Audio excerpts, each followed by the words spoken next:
less than $30 million. About a third are in the $30 million to $200 million range.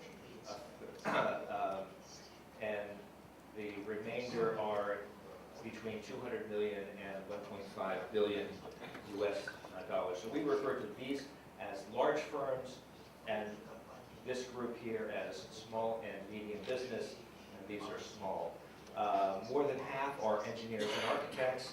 About a sixth are CEOs, CIOs, and CTOs.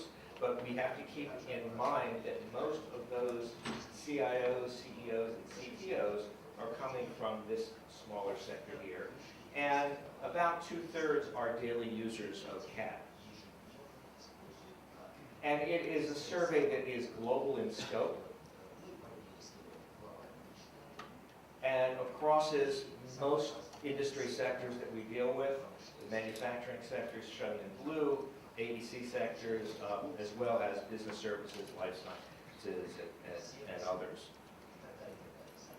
And what we have shown here is the CAD software that is used by the respondents.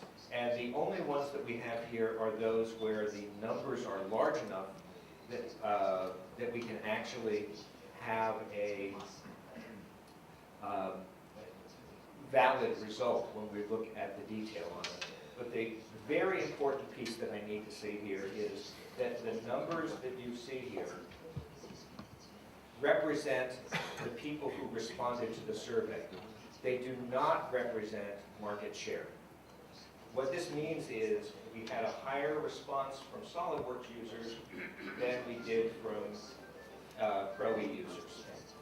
It has nothing to do with market share. It only represents who it is who actually responded to the survey. So that when we make a correlation, we can correlate SolidWorks users to Pro-E users, but we can't say that there are a higher percentage of them in the marketplace.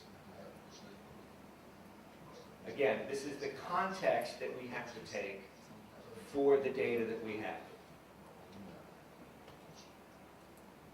Again, the CAE software that is represented by our respondents, and this is only those that we had significant numbers of. There were more than 100 different CAE software products. By the way, for those of you taking photographs of the slides, we will make these slides available to you after the event.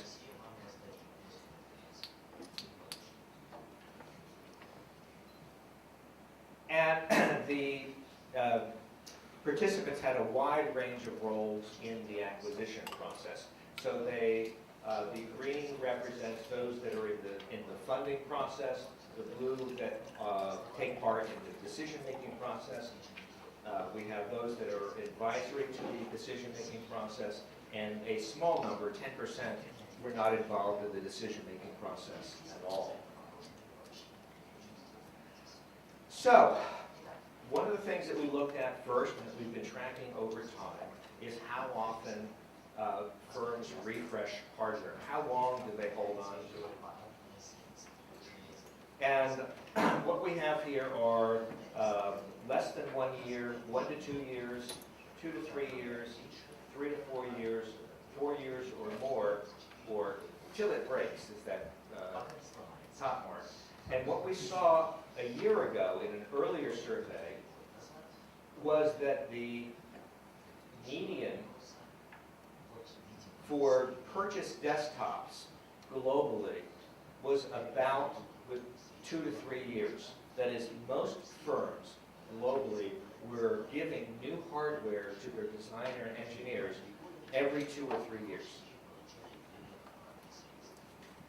Today, that has shifted downwards. In other words, a larger percentage of companies are holding onto their software, their hardware longer than they were before. Now that's not surprising, given hard economic times. One of the things that you do is you slow down the hardware refresh rate. But what this does is this actually puts a hard number on the amount of that slowdown. So today, the median globally is 3 to 4 years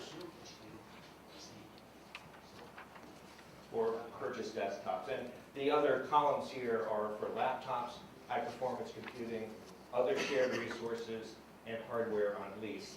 And the average lease length actually has decreased from 3 to 4 years for 2 to 3 years, which means that companies are trying to shorter leases so that they have more flexibility. So we also asked about hiring and firing.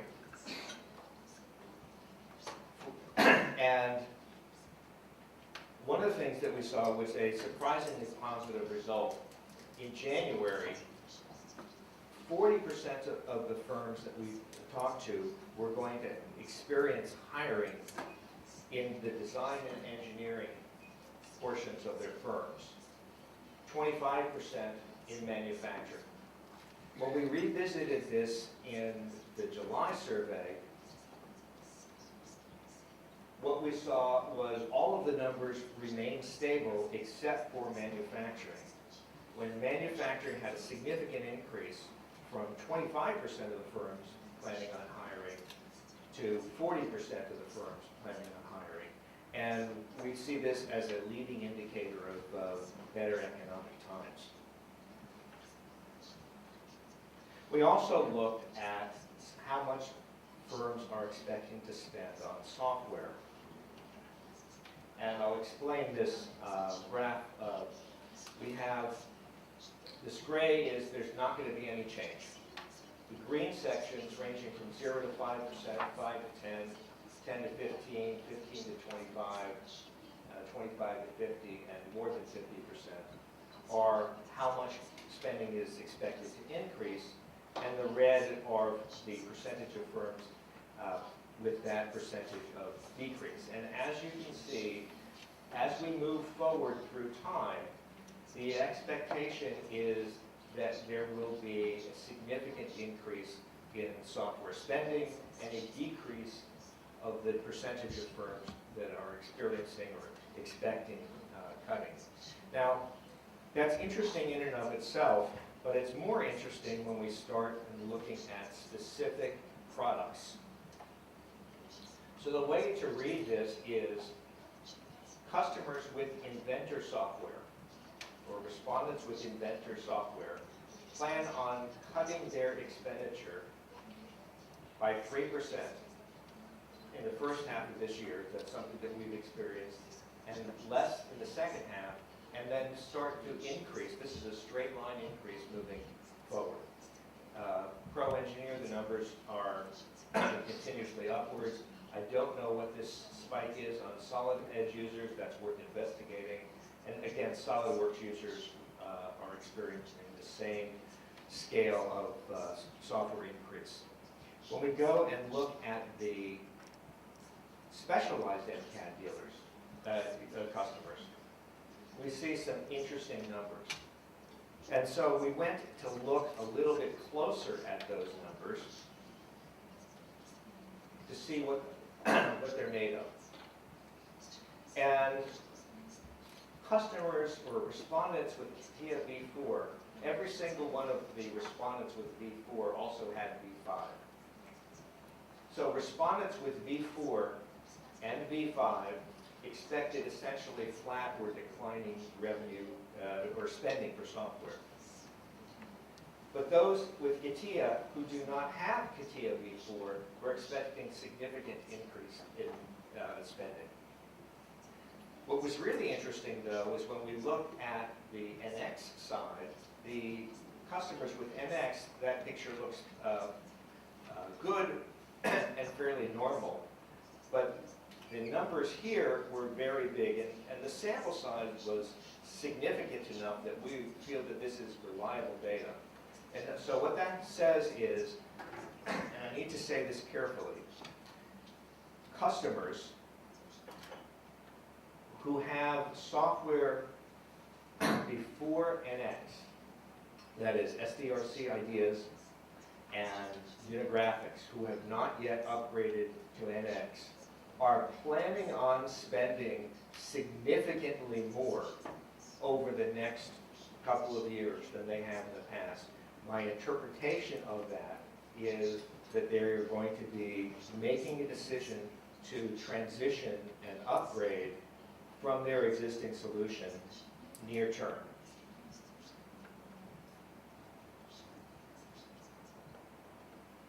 Now, what that does not mean is it does not mean that Siemens is going to reap the benefits of this. It means that Siemens has an opportunity to reap the benefits of this, but that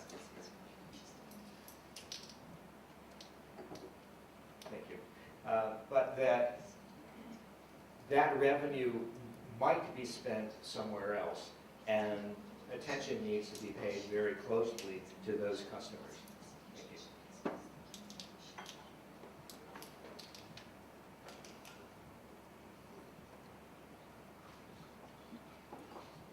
Now, when we look at software spending, most firms have cut their budgets very significantly. And we asked the question, if you had an extra 10% to spend on software, where would you spend it? The idea being here, we're asking this in isolation, rather than asking them, are you going to put money back into your budget? We know those budgets are going to bounce back from the bare bones that they were cut to.